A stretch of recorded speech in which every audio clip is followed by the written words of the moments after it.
Hey there, comic book friends, I'm Travis, and this is another edition of What the Fugue, where I talk about what's going on with me in my world of comics. How's it going, everybody? 2 years. This is my 2-year anniversary of being on YouTube. It's been awesome. I mean, this last year, there's been some rough spots, but I'm still happy to be here. I'm still happy doing videos. Enjoy the conversations that I have with everybody. You guys out there have added a whole nother level of comic book enjoyment for me. I read things more. I read them more intently. I read them and think about some of you guys out there doing videos and what you might think of things. I look forward to hearing what you guys have to say about that stuff, and I hope you look forward to hearing what I have to say about comics and what's going on in comics and different characters and all that stuff. I'm really pleased, happy to be here. I'm honored to be invited to as many shows as I have gotten to be on. I'm honored to get to host a show that people are interested in coming and watching, and I'm honored to have the subscribers that I have. I don't get subscribers quite as fast as maybe a lot of other people do, but here in like the last couple months I've gotten quite a few subscribers. I'm over 400 subscribers now, which to me that is just insane. Or the idea that granted, I know not everybody watches everything. There's no way you can. There's too much stuff out there. But just the fact that there are 400 and some odd people who took the time to click a button to say, oh yeah, I'll pollute my feed with, Oddfellows thoughts. I really, truly do appreciate that. It does mean a lot. I enjoy the heck out of being here, and it's a big deal. It's a big deal to me. I probably don't talk about how much I appreciate it as much as what I do, but that's why I'm here today. I'm not doing a fun, goofy video like I did for my last year anniversary video, but definitely wanted to say, thank you all of you, because you guys enrich my comic book experience, and I really appreciate that. Here in a little bit, I'm going to jump over next to my computer so I can read some of the questions that people asked. I didn't get lots, which is fine, but I'll answer the ones that I was asked. Let's see what else is going on in comic books. I did buy a few of the DC 3D covers, even though I said I wasn't going to. I decided I wasn't going to get any of them, and instead I got the original art. I'm still very happy with my original art purchase, and as a whole, the 3D covers were hit and miss as far as whether or not I enjoyed the ones that I picked up or not. I doubt I'll talk a whole lot about them. I don't even think I'm going to do a review of them. They just were. So this whole month is going to be short videos. Last week I think I had 4 or 5 comic books on my poll. This week, I'll only have 9 books. And without those DC titles, my superheroes going to be really small, probably. I think that this whole month off from DC Comics is going to help give me the ability to maybe cull my pull list some. I'm getting a lot of books that I feel like when I'm reviewing them and stuff, I start thinking about, I've been talking for months on end about the fact that this book is, mediocre at best, or that book is kind of bland, or whatever. And so it's time to cut loose some books. There's a lot of other cool books that are coming out that I'm going to give a chance to. A lot of those Image books, Dark Horse books, Boom Studios.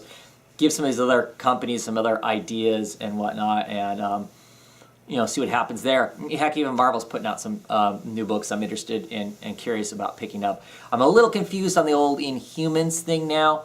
I mean, I know at some point there's going to be an Inhumans title, but I've seen some announcements for like some Avengers 24-point Marvel Now one something or other, Inhuman something.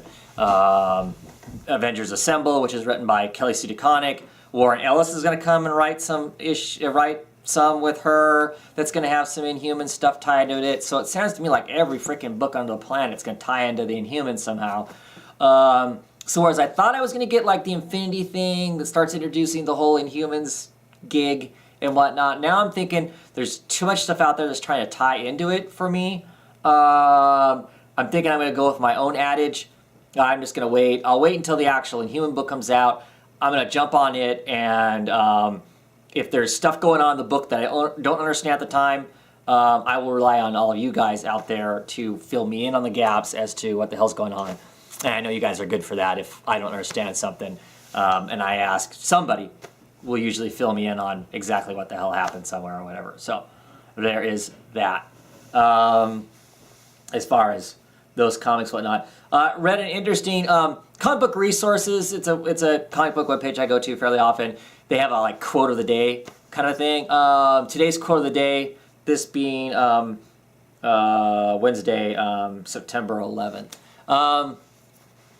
Was a pretty cool, interesting quote. It's a quote from a guy talking about corporate comic books and how we shouldn't even bother trying to invest any energy in trying to change corporate comics, because corporate comics are just that. They're owned by a multi-conglomerate that has completely different ideals than what we as readers and idealists might have, and there's no point in trying to change corporate comics. They're really only interested in producing a product that's for the male white person of said ages, and that's what they're interested in doing. And we shouldn't invest as much in trying to convince these corporations that they should change their behavior or that sort of thing. And then some excellent rebuttal, other quotes in there of an excellent rebuttal as to why it matters to try and make them change. And there was some really, really cool ideas and thoughts there. And the discussion that goes on in the original thing is the original article is really interesting, and it's really good. I doubt I'll put links down below, but if you want to hunt that down, be my guest. Really intelligent conversation there about the rebuttal is basically being, look, we've grown up with these characters. These are iconic characters, and as we as a society move on, we want to see those characters move on and champion the new things that we think are important and those things. And it means something to us because we've grown up and those characters are iconic. It means something more emotionally to us, in some sense, to have those characters representing those things for us, as opposed to creating new characters who already represent those, whatever those social issues are, whatever they are. It's more important to have, Superman, Wonder Woman, Batman, Spider-Man, Captain America, those people championing, against racism, for equal rights for, same-sex marriages, gay, lesbian, transgender community. Those people champion it feels more significant, more important, and then say, if we just created a new character who already champions those things. Just some interesting stuff. I thought it was pretty interesting. I can see both sides of it, both sides of it. I'm still pondering the whole, the J.H. Williams getting off of Batwoman thing. Mark Andreyko is taking over writing the book. I really like Mark Andreyko. I think he's a great writer. He's written some really excellent stuff. I really, really liked his Manhunter series with Kate Spencer. I love the ongoing. I thought it was excellent. He did the backup stories in Batman Streets of Gotham that had to do with Kate Spencer and Jane Doe, and I thought those were all excellent stories. So I'm really excited about that. I'm probably going to keep picking up Batwoman under those pretense because I do like that. We'll see how much they change Batwoman to fit her into the mold of being part of the Bat family, and that'll make my decision, because one of the things I have enjoyed about Batwoman is the fact that she's not 100% in the fold of the Bat family. So we'll see how that happens and what that is. I could go on a long time about how ludicrous this whole, at the last con that was out, the Baltimore Comic Con, Dan Didio was there, and he tried arguing all these points, which, I mean, just makes him sound even dumber, I think. I've been bringing up this more and more at Hangouts and stuff about the fact that name a fun DC comic book, name a DC comic that's out right now, the New 52, that you read it and go, boy, that was fun. Not that was cool or it was exciting or anything like that, but it was fun. You felt lighthearted and enjoyed the book, had a laugh or whatever. There doesn't seem to be anything for me that way. And if there is, point it out. But basically, one of the things Dan Didio was talking about at this thing is that basically superheroes aren't allowed to have fun. They aren't allowed to have anything other than miserable and grim lives. And I don't think he was just talking solely about the Bat family, but definitely about the Bat family. But in general, nobody's supposed to enjoy themselves or ever have a joyful moment, which is freaking absurd, I think. Why can't you, why can't you have both there? Why can't there be some level of balance? Why can't we have some fun books? Marvel, I'm collecting quite a few Marvel books, and the reason I'm collecting them is because they have serious stuff going on them, but they also have some levity, some fun, some just joy about them that just makes them fun to read. And DC's missing some of that. Not to say that all their books should be that way, but they shouldn't all be, dark and unhinged either, I don't think. I like that, don't get me wrong, I love that. That's my wheelhouse most of the time, but I like to see something different, and it would be really nice if DC had something different. Mr. CDC AMP, he's talking about Forever Evil, and he's calling that the Ted Kord Blue Beetle is going to come back. We're going to see this new Ted Kord Blue Beetle because of something happened in Forever Evil #1. I kind of wanted that too. That would be exciting. I like the Blue Beetle it's now, but having Ted come back would be awesome too. Except I don't know how much fun Ted is going to be, that Blue Beetle is going to be if he's dark and grim. Just saying. So, all that, like I said, I could go on a long time. I'll save it for a discussion on a hangout or something like that and see what other people have to think about it. But, yeah, the whole corporate comic thing and whatnot, I don't think I can beat it, and I don't think I can gain enough energy to beat it or make it change. I think we're going to have to ride it out and hope that at some point somebody does something different. But my real issue with this whole J.H. Williams and the Batman thing, getting back to that, I'm not so much the social stuff that they were trying to do, that they're being shut down on. I don't think it's a specific attack against a social group. I can understand that social group feeling like it is. I understand that. I dig that. My issue is the continued poor behavior in the way that they treat their employees. I understand they're freelance. I understand that, whatever, that's part of the game and whatnot. But there still has to be a way that you can make a more effective product. I believe you can make a more effective product if you have people working for you who are genuinely invested in being there, and you maintain that investment. And I can't see how you do that with the editorial stuff going on there. And I understand, stuff happens, and I've talked about this a dozen times, so I should probably shut up. But it still bugs me, and my money may slowly migrate someplace else. There's a lot of other stuff out there. So yeah, I like a lot of DC characters, but I don't know going forward. I'll get a lot of my usual stuff, but there's stuff that's kind of like this that I think this month is going to convince me just to drop. Boy, that was a long way to get to that, wasn't it? Sorry about that. Kind of rambling today. Yeah.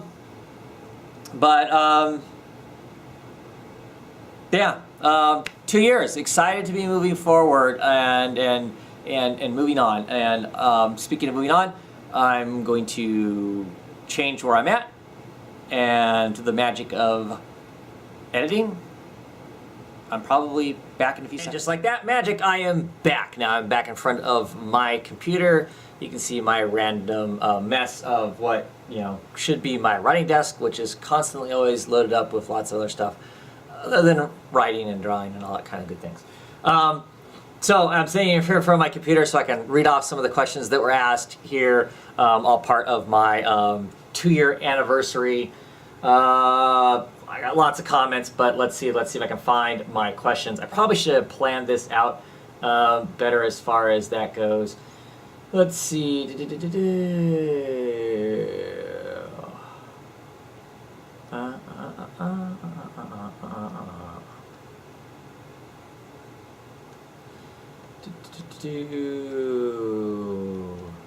Read my own comments here. Let's see. First question is from Sleepy Reader 666 Damien, one of my great friends here on YouTube. That in the future, me and him have some more things planned. I think I'll be pretty excited. But anyway, his question is what was the trigger that made you decide to do YouTube vids on comics? And is your channel the way you expected it back then? My inspiration for coming on YouTube and doing YouTube comic reviews and talking about comics and whatnot was laziness, is what it comes down to. I actually have a WordPress blog called Oddfellows Thoughts. I was doing it and I was writing, and I'd probably been doing it for I want to say I'd probably been doing it for almost a year. And I'm not the greatest speller in the world. I feel like most of the time I'm pretty articulate talking, but sometimes it's a challenge for me to always say what I want to say, and it takes forever for me to spell check and a bunch of other things like that. So I decided after a year of writing reviews, both me and Ethan would write reviews. Any book that I read, Ethan would actually write a review too. And this is back when Ethan is like 10 or 11. He's actually writing written reviews at the time, which I was pretty impressed with. But we would write reviews. I mean, I'd take the time to cut and paste covers and put them in so you can see the cover.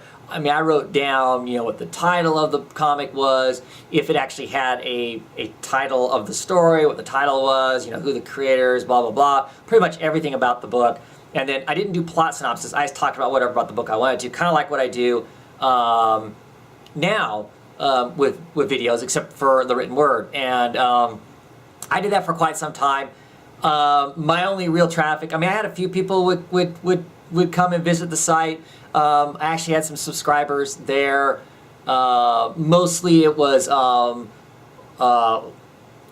Reviews, my friend Eric, Longbox Review. He was the main person that would come and make comments and stuff. I had another friend who also had his own WordPress blog for a while. He would visit and talk with us as well. I very rarely did I get much traffic though. Most of the traffic was tend to be spam of some sort or another in a lot of cases. I did learn some really interesting things though, and I've tried to put them into practice some here on YouTube, but haven't been really successful because it hasn't been that creative lately. If you title your titles really something really strange and creative, you get a lot more hits, because when people are doing Google searches, you show up in some strange way or whatever. I remember I did a review of Batman and Robin, the Grant Morrison's run, when Damian is in a locked room with the Joker who's tied up at the police station, and Damian proceeds to beat the hell out of the Joker with a crowbar. He actually brings a crowbar to beat Joker up, basically punishment for what the Joker did, obviously, to Jason Todd. Great comic, really loved it. But I entitled it something like, watch me pull a crowbar out of my pocket, because it just seemed like he just suddenly produced this crowbar out of nowhere. I got lots of hits on that, I think it's the titles. The most hits I ever got was I did a review of Freedom Fighters, which is a book that's done by Jimmy Palmilani and Justin Gray write the book. I really liked it. I really thought it was a great book. I did a review of an issue of that, and Jimmy retweeted it on Twitter. I didn't advertise it at all. He just suddenly, I don't know, he was doing a search somewhere and he found it. And that was really cool. I suddenly got like 100 hits on that one because, of course, he pointed it out to everybody. But otherwise, hardly in traffic. This is a long story, isn't it? But anyway, the reason I ended up going to doing videos is because I was going to put videos on that webpage. I just used YouTube as the format to store the video, and I would link it to my blog. And that's all it was going to be. That was the whole point of the thing, was just to do the blog. And I did that for a while. I'd post stuff over there, but I wasn't getting any comments over there. But I started getting comments here on YouTube. Minutia Minute suddenly shut up and started making comments on my stuff and whatnot. And so I'm subscribing to him, and I suddenly started looking around, and hey, all you guys are doing YouTube comic book reviews. Hadn't even occurred to me to look to see if anybody else was doing that. I just decided that was going to be an easier format. Videos was going to be an easier format for me. I mean, other people were doing, were doing podcasts, just audio. I didn't want to just do that because that seemed like more work than just sitting in front of a camera. So suddenly these other people started showing up, and there's this whole, community of people, this whole group of people talking comics. So it became this kind of amazing thing. And is my channel now what I expected it back then? I had no idea. I mean, no, my channel's a lot more than what I ever thought it was going to be. I didn't really occur to me that I could have more of the types of conversations that I'm having and stuff. So it's gotten nothing but better. I hope for most people's sakes, if you were to venture clear back to the beginning of me doing videos, which of course started the month that DC rebooted all their books. Hopefully I'm better at articulating what I want to say, and am a little less stiff, and seem excited to be here. So yeah, that's how I ended up where I'm at. And then Sleepy also asked, if you were given a chance to write just one established character, who would it be? Holy cows. If I got a chance to write one character, who would it be? Man. That's a hard question, because there's a lot of cool characters out there. I don't think that I would want to do anything too mainstream. I mean, the easy answer for me would be John Constantine. I like the character. I don't know that I could tell any stories because I've read so many.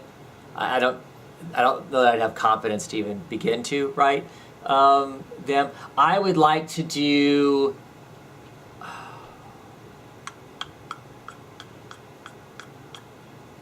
established character. Who would it be?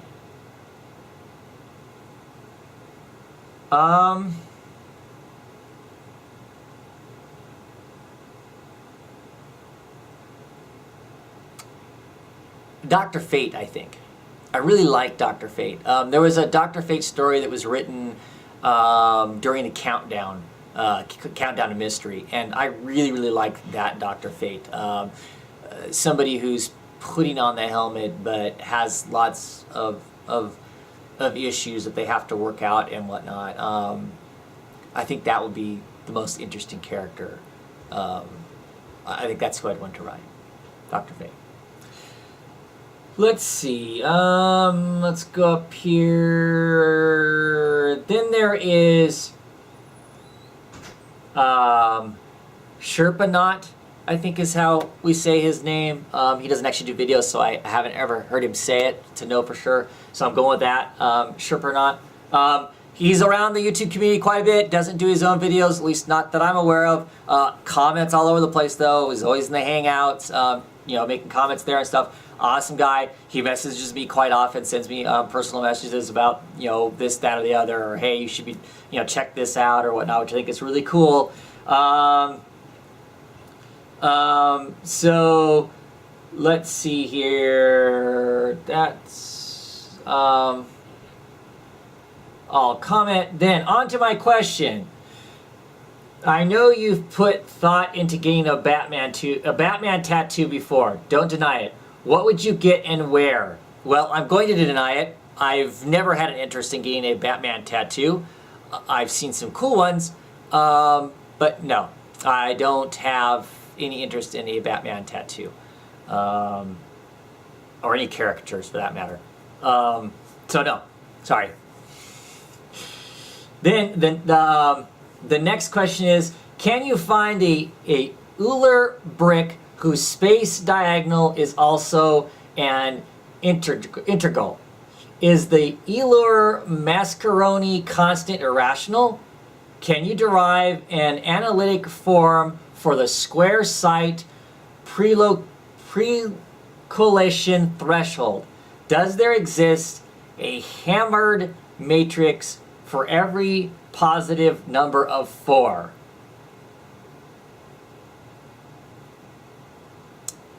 He likes math. I like math, but I don't like math at that. So my answer is 42, and that's what I'm sticking with. Okay. He also asks, if a bat shits at night and no one is around to hear it, does it still make a splat? Yes. There you go. Answer that for you.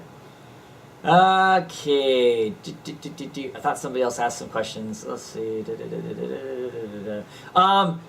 Sergeant America, not America, America, asks, do I think Forever Evil is a new thought or recycle of justice? He says here, I found too many mega themes in both. Joker will disrupt because he hates order, and Luthor will save it if he can gather the other villains. I don't know yet. I don't know. We're one issue in. I don't know that we're far enough along to say, oh, look, they're redoing this. I mean, some of the ideas I'm sure are going to be recycled to some degree. After that first issue of Forever Evil, we can kind of see where... here's my take on Lex Luthor. I mean, you can comment on Lex Luthor. I think Lex Luthor wants to be the hero. I think that's his obsession, is to be the hero, have ultimate power, and be the hero, and be recognized as the hero. And he'll do whatever it takes to be that hero. So yeah, I think he's going to play into that to some degree. Plus the fact, obviously, at the end of issue 1, he's basically asking, where the hell is Superman at? Because he's supposed to fix this crap. Superman's not around. He's got to play the hero. So that part, yeah, more than likely. But does that match up to that? I don't know yet. I'm not willing to say when Forever Evil's 7 issues long on issue 1 and say that it's recycling that sort of thing. He's also asking here, am I to assume it really is a do-over, or can characters remember before Flashpoint and do a switchback? No. Nothing existed before Flashpoint. Well, I mean, obviously there was a reality before Flashpoint, but none of the characters in the New 52 have any understanding of Flashpoint. At this point, even main actors in that, even like Pandora, I don't think really as attributed to the whole Flashpoint thing. She's just seeing what she sees. But no, none of the heroes, Flash, for instance, you think he might be the one person that would know. Booster Gold, over the years, has been notorious for knowing these kind of odd events that happen. No, to the best of my knowledge, nobody knows about Flashpoint or that whole thing. So, he also says he'd like to hear the thoughts on the roundtable. A conversation on that on the roundtable. I get the right people on the roundtable. We'll see if we can have those conversations. But I think it's going to take the right people to be on that, to have the right people who've read those books to be able to, give a guess on it. And I don't know that they would be able to at that point until we get some more Forever Evil in there. So we get Scott, Constant Bromstar, Howler Mouse, Tim, some of those guys back on the comic book roundtable, and we can probably have a discussion around that. Might be pretty interesting if they're their thing. So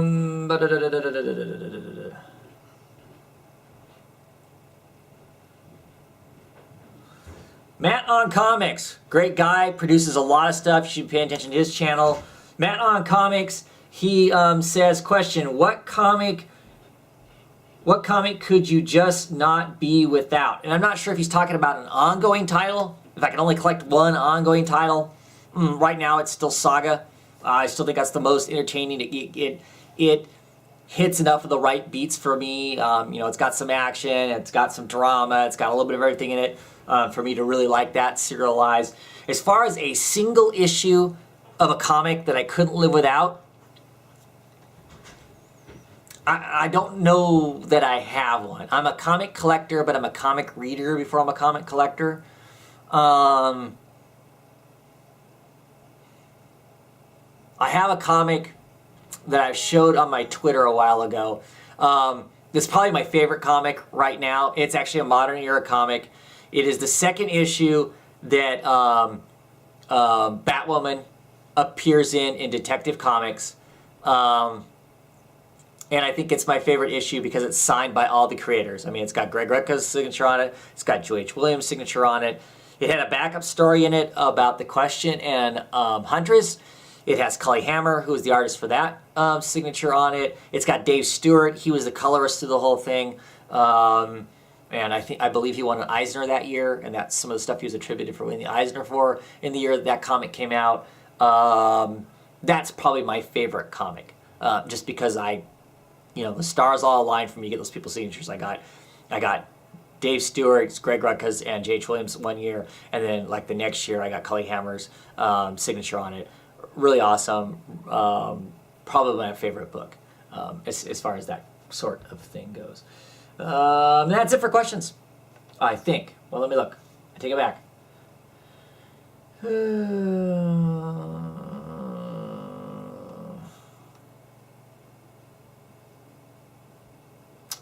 Yeah, that's it for questions. Otherwise, it's more people comment on my other What the Fugue stuff and whatnot. But anyway, yeah, I just wanted to once again thank everybody for participating in my comic life. You make this kind of what it is. Not to say that I wouldn't still be doing these things, whether anybody commented or watched it or not, it wouldn't matter. I probably would still do it anyway. But I just want to once again thank everybody. I've got great friends that I love talking comic books with now. It's opened up my doors of people to have conversations with so much more, and it's been great. I really hope to have another year. I hope to who knows, come up with some other stuff.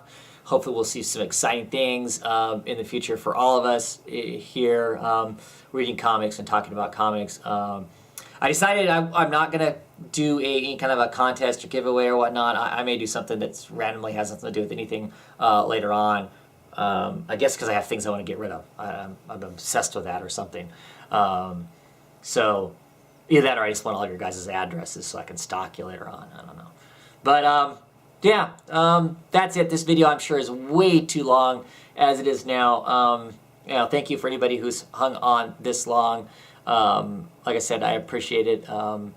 My whole comic book reading family appreciate any time that they've been on.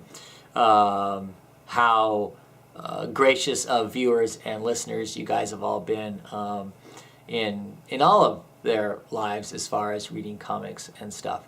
None of them actually comment, but they do all appreciate it. And yeah, sincerely, thank you everybody, and have a great night.